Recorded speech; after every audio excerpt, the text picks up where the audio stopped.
Delving into memories and a fixation on the past isn't something necessarily new to Star Rail. Terminus, the Aeon of Finality, travels backwards in time to ensure the end of the universe goes according to some predefined plan, while the long-lived species of the Xianzhou suffer the weight of their memories when they become Mara-struck.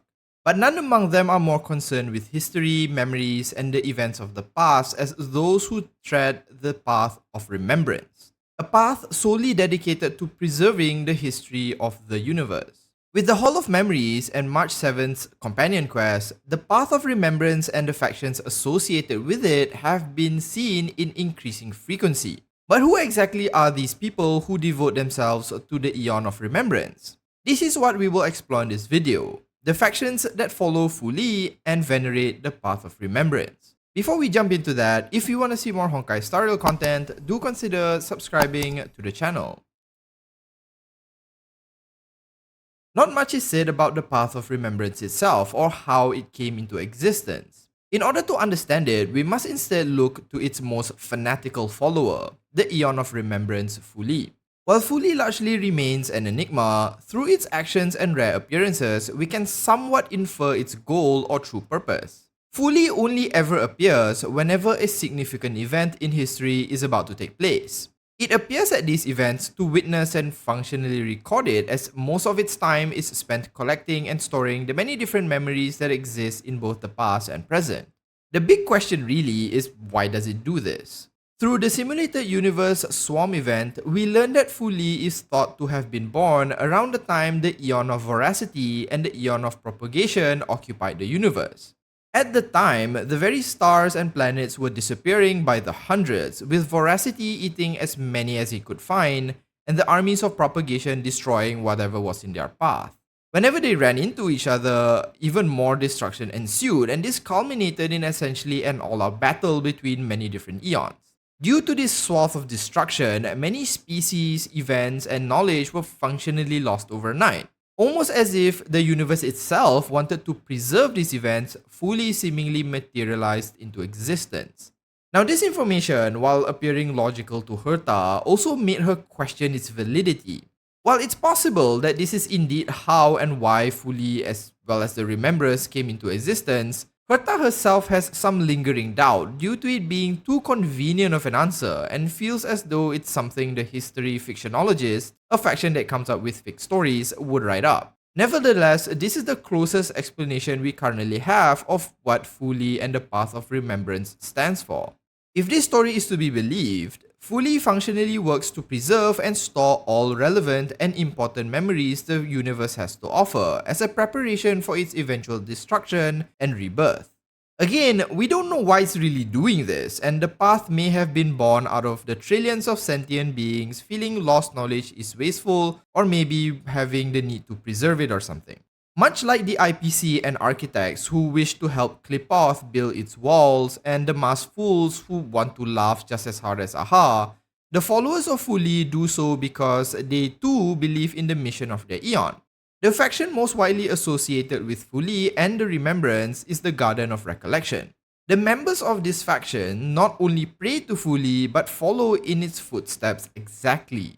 They are a group of people who have given up their physical bodies to travel the universe in search of precious memories.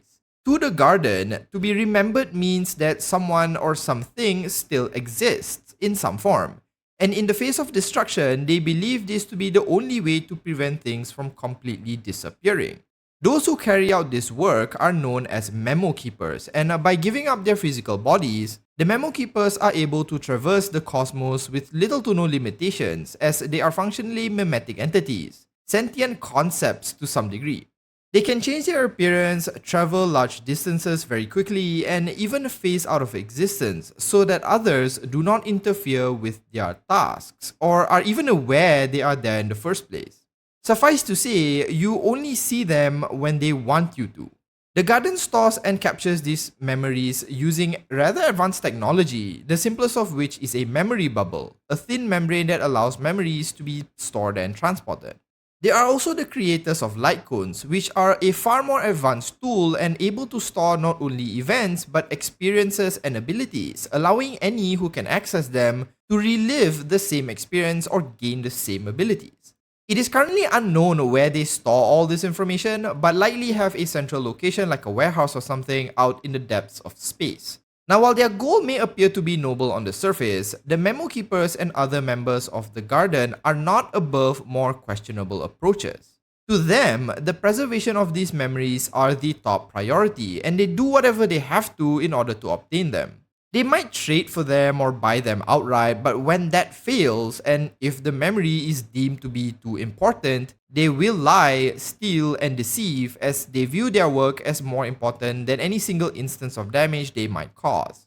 I also wonder whether when they forcibly take these memories, does it have any adverse effects on the originator of the memories itself? Do they simply leave a person with amnesia in order to secure their memory, or are they left unaffected?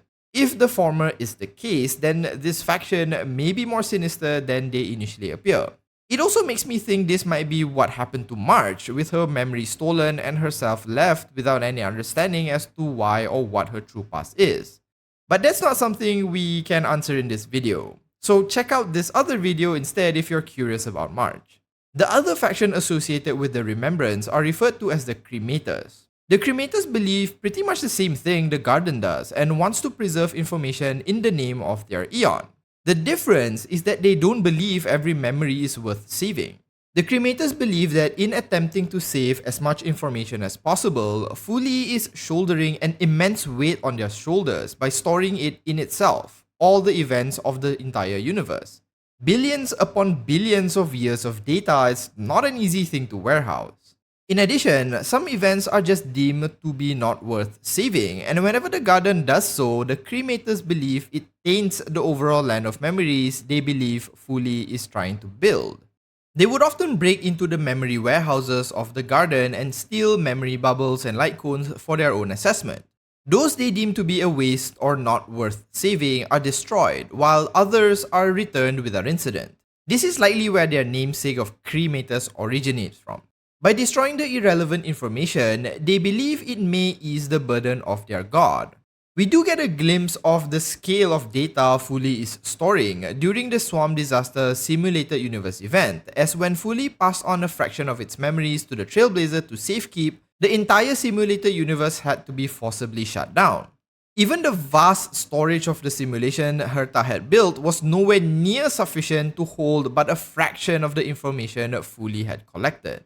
So there might be some credence to what the Cremators are doing, though it's really doubtful that an Aeon such as Fuli really has a storage issue. The Garden views the actions of the Cremators as nothing more than a waste of time, and it's beyond their purpose to understand which memories are worth saving and which are not. Something mortals have no right judging, and only a god like Fuli could possibly determine, and thus the Garden are often at odds with the Cremators. The factions related to Fuli don't seem as dangerous or destructive as some of the other factions we have seen in Star Rail so far, and likely see themselves more as archivists or bookkeepers, helping to preserve the myriad of different stories born out of this universe. With March's story seemingly revolving around Fuli and the Remembrance, it is only a matter of time before we encounter them in a larger capacity. But until then, we can only speculate as to their true nature and purpose. Let me know what role you think these factions will have in the future in the comments below, and if you found the video entertaining, do consider liking and subscribing to the channel. Thanks so much for watching, and I'll see you next time. As usual, have a nice day.